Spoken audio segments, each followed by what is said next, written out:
Bonjour à toutes et à tous, pour ce nouveau numéro, c'est un focus sur la lutte anti-LGV. Aujourd'hui, je suis à Lermé-Mussé, dans le sud Gironde, au cœur de cette manifestation anti-LGV. Je vais vous expliquer pourquoi je suis d'abord contre ce projet inutile, bien sûr.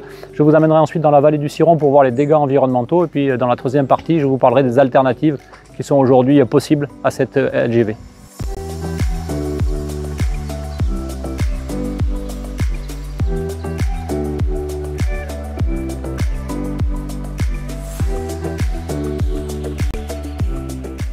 Mon opposition à ce projet, elle est bien sûr construite sur des arguments factuels. D'abord, ce projet est complètement inutile parce que des voies existent déjà. Elles relient Paris, Bordeaux et Toulouse, bien sûr, et que des TGV vont jusqu'à Toulouse. Et on verra, je vous expliquerai après comment on peut faire pour améliorer le temps de trajet entre Toulouse et Paris.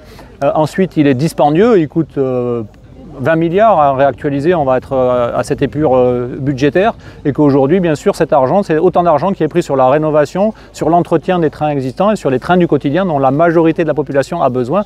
Donc il faut absolument éviter de gaspiller cet argent dans ce projet. Et puis bien sûr, il est destructeur de l'environnement, plus de 4800 hectares vont être détruits. Et puis là où je suis aujourd'hui, là, à quelques pas d'ici, ça va être une catastrophe absolue pour un écosystème particulier, celui de la vallée du Ciron, qui est une réserve de biodiversité absolument incroyable, unique même en Europe. Et donc je vous propose tout de suite de vous amener visiter d'ailleurs cet endroit, cette vallée du Ciron qui est si précieuse.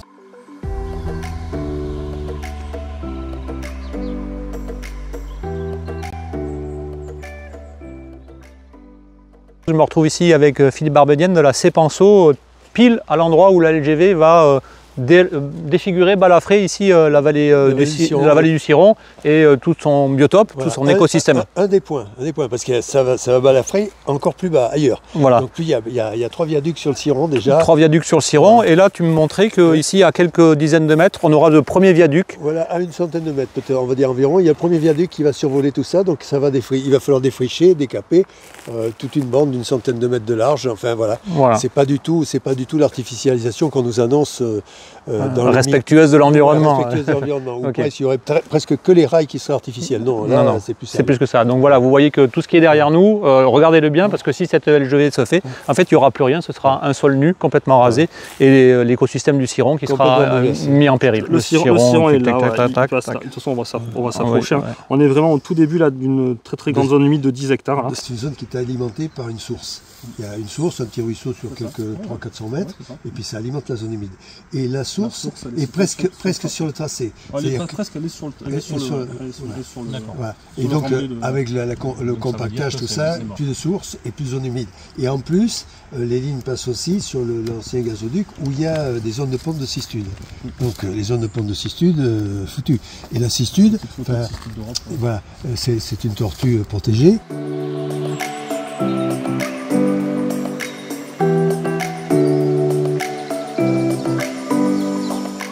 Je ne suis pas opposé à ces LGV par principe, mais bien parce que je suis un défenseur du train et que je pense qu'il y a des alternatives bien plus intelligentes.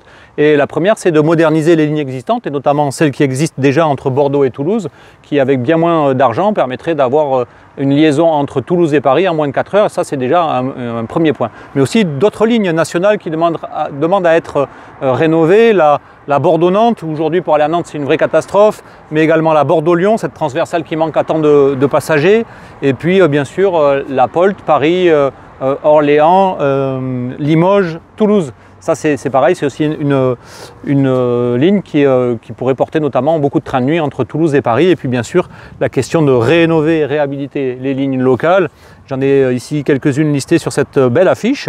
Bordeaux-Blaye, Bordeaux-Le Verdon, Bordeaux-La Réole, Agen, etc., etc. Vous voyez qu'avec tout l'argent que l'on va économiser sur ces 14, 15, 16, 20 milliards de LGV inutiles, on va pouvoir le reporter sur tous ces projets qui seront utiles au train du quotidien à des millions de gens, y compris, je l'ai dit, relancer les trains de nuit, vous voyez, qui permettent d'aller jusqu'à Nice, depuis Bordeaux, Toulouse et jusqu'à Quimper, même pour les amoureux de la Bretagne. Donc voilà, vous voyez qu'il y a vraiment beaucoup à faire pour développer le train, de choses beaucoup plus intelligentes que ces LGV qui font doublon avec des lignes qui existent déjà et qui, avec un minimum de moyens, pourraient vraiment améliorer le service aujourd'hui apporté aux passagers des trains. Pour conclure ce nouveau numéro de Focus Sur, je me retrouve ici au sein du campement Alerme et Musset, campement anti-LGV, qui est monté par de nombreuses associations regroupées au sein d'un collectif, LGV Non Merci, des associations de la Gironde, mais aussi du Lot-et-Garonne, qui ont mené tous ces mois durant beaucoup de mobilisation pour alerter la population, qui aussi disent quelque chose de la démocratie autour de ce projet. Massivement, les élus, la population, les associations sont contre, et pourtant on essaye de nous l'imposer en force. Et puis ces associations aussi qui, grâce à leur expertise technique, des dossiers, des documents du Conseil régional, mais aussi de la SNCF, m'ont aussi été utiles pour moi me bâtir une analyse politique de ce projet et me positionner avec vraiment des éléments factuels sur ce projet. Voilà, je les remercie vraiment encore vivement pour le travail qu'elles effectuent, et je vous dis à toutes et à tous, à très bientôt, portez-vous bien.